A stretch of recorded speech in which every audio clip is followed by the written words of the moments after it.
150 130 அதுதான் வந்து sudden cardiac arrest வரக்கூடிய வாய்ப்புகள் அதிகமா இருக்குது. பாரம்பரியமான நம்ம யோகத்துல வந்து every asana every posters we give the relaxation. So this is called relaxation.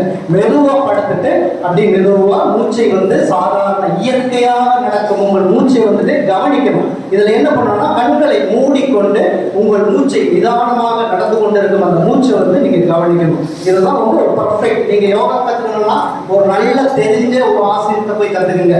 யூடியூப்ல பார்த்தோ அந்த புக்கை படிச்சோ நீங்க சாதாரணமா பண்ணும்போது அதனுடைய கான்ட்ரா இண்டிகேஷன்ஸ் வந்துடும். பேக் பெயின் கோசம் நீங்க ஒரு ஆசனா பண்ணீங்கன்னா கண்டிப்பா ஒரு அதிகமான வந்து ஒரு வழி வர்றதுக்கு உண்டான வாய்ப்புகள் இருக்குது. அதனால ஒரு நல்ல தெரிஞ்சவங்கிட்ட ஒரு யோகா தெரபிஸ்ட் வந்து நீங்க படிச்சு தெரிஞ்சுக்கலாம் இதை பத்தி.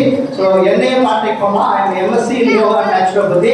யோகா பத்தி எந்த சந்தேகம் இருந்தாலும் என்னுடைய யூடியூப்லேயே என்னுடைய நம்பர்ஸ் இருக்கும், நீங்க அதுக்கு கான்டாக்ட் பண்ணலாம். இந்த ஆசனம் வந்து ஒரு சிறந்த ஆசனம். ஒரு பக்கம் அதை பார்த்தாங்க இல்லைங்களா, வலது கையை மடக்கி ஒரு பக்கமா திரும்பி ஒரு பக்கமாக மெதுவாக எழுந்திருக்க வேண்டும்.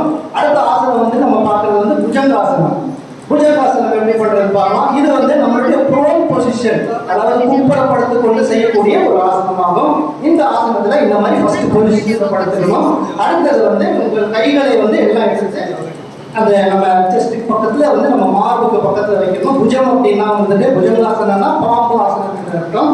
இந்த மாதிரி பொசிஷன்ல வச்சு ஒரு மூச்சை எடுத்து தலை நெத்தியை வந்து தரையில வச்சு மூச்சை எடுத்து கீழே விட்டுட்டு அப்புறம் மூச்சை எடுத்துக்கொண்டே மெதுவா இந்த பொசிஷனுக்கு வரணும். ஸோ இதுதான் வந்து புஜங்காசன். புஜங்காசன்ல என்ன ஆகுதுன்னா உங்களுடைய இந்த முதுகெலும்பு, அதாவது இந்த ஸ்பைனல் போர்ஷன்ஸ் வந்துட்டு இங்கிருந்து செர்விக்கல்ல இருந்து நம்மளுடைய கடைசி போர்ஷன் வந்துடும் லம்பார் வந்து உங்களுக்கு அலைன் ஆகும். ஸோ இது ஒரு சிறந்த ஆசனம் பேக் பெயினுக்கு. ஸோ இந்த மாதிரி நிறைய ஒரு இன்னொரு 4 ஆசனங்கள் இருக்குது. நேரமின்மை காரணமாக நம்ம இந்த 3 ஆசனத்தோட முடிச்சோம்னா இதெல்லாம் வந்து பேக் போர்ஷனுக்கு இம்மிடியேட் ரிலாக்ஸ் மேடம். ஸோ மீண்டும் இந்த மாதிரி ரிலாக்ஸ் ஆகிட்டு உங்களுடைய சாதாரணமாக மூச்சுக்கு வந்து விட வேண்டும். Relaxation relax. ஸோ திரும்பி நீங்கள் வரும்போது இந்த மாதிரி ஒரு சஷாங்காசனத்தில் வந்து வஜ்ராசனத்தில் வந்து அதுக்கப்புறம் உங்கள் கால்களை வந்து இது வந்து தண்டாசனம் சொல்லுவோம்.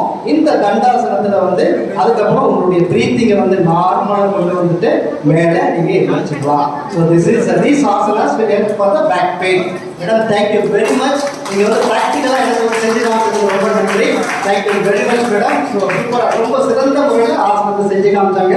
அவங்களுக்கு மறுபடியும் ஒரு மீட்டை நீங்கள் ஒரு நல்ல கையில் கொண்டு போகிறோம். Thank you very much madam. அப்படி தேங்க்யூ. ஸோ அடுத்ததாக